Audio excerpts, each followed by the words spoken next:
Je ne sais pas si vous vous souvenez de ce livre du publicitaire bien connu en France, Jacques Séguéla. Alors son livre à l'époque avait pour titre « Ne dites pas à ma mère que je travaille dans la publicité, elle croit que je suis pianiste dans un bordel ». Et j'avais envie d'intituler cette chronique à bien « Ne dites pas à ma mère que j'ai fondé une entreprise car elle croit que j'ai fondé une start-up ». En fait, le message d'aujourd'hui est très clair, limpide comme l'eau de roche, j'ai envie de dire. S'il vous plaît, démarrez une entreprise et surtout pas une start-up. Oui, je sais, le mot start-up est plus à la mode, il fait rêver. Mais croyez-moi, pour quelques véritables start-up, ce que je vois souvent en tant qu'observateur économique, c'est surtout du chômage déguisé. Et surtout dans certains milieux, disons-le, très aisés, où le fils ou la fille se cache derrière le mot valise start-up pour cacher le fait, bête, qu'ils ne font pas grand-chose en réalité. Alors, le mot start-up devrait d'ailleurs être banni selon certains spécialistes américains du management. Alors, pour quelle raison?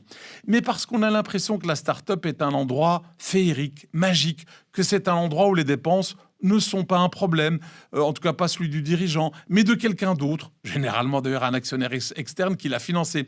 On a aussi l'impression que c'est un endroit où on ne parle pas trop du chiffre d'affaires, que c'est un endroit où l'on est autorisé, pour ne pas dire incité à dépenser l'argent des autres, jusqu'à trouver le moment improbable où le dirigeant de la start-up en question donc aura enfin trouvé le moyen par lui-même de gagner de l'argent. Bref, la start-up est surtout un endroit qui échappe, ou qui voudrait en tout cas échapper aux lois du monde des affaires, aux lois du monde du business. Mais le gros problème, le gros X, c'est que cet endroit magique, il n'existe pas. C'est comme vouloir lancer une fusée en ignorant les lois de la gravité. Alors que vous soyez une entreprise classique ou une start-up, à un moment donné, il faut bien que les recettes générées par votre activité soient supérieures à vos dépenses. Il faudra bien dégager un jour un profit ou être dégagé du marché. Mais voilà, bien souvent la start-up, elle est dirigée par des personnes qui essayent d'échapper à cette réalité. Ils essayent de retarder l'inévitable. Ils essayent d'ignorer les lois de la gravité. Alors leur explication, elle est toujours la même. Leur stratégie est la bonne, mais il faut attendre que le marché soit réceptif, que le marché soit arrivé à maturité.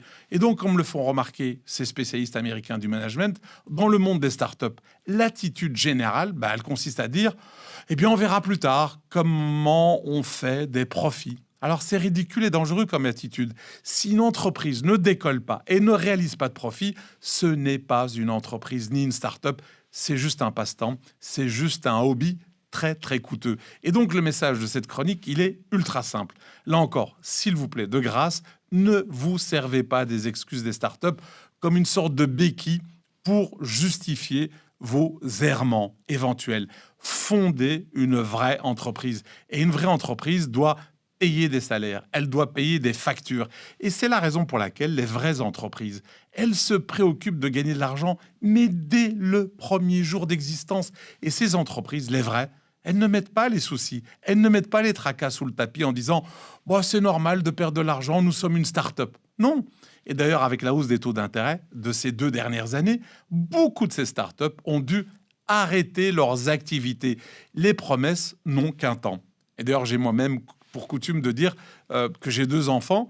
Et je dis toujours que j'ai 2 startups plutôt que 2 enfants. Pourquoi?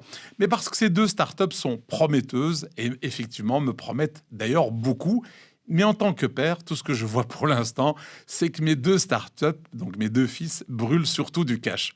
Et donc le conseil du jour, il est très simple. Démarrer une entreprise et surtout pas une startup.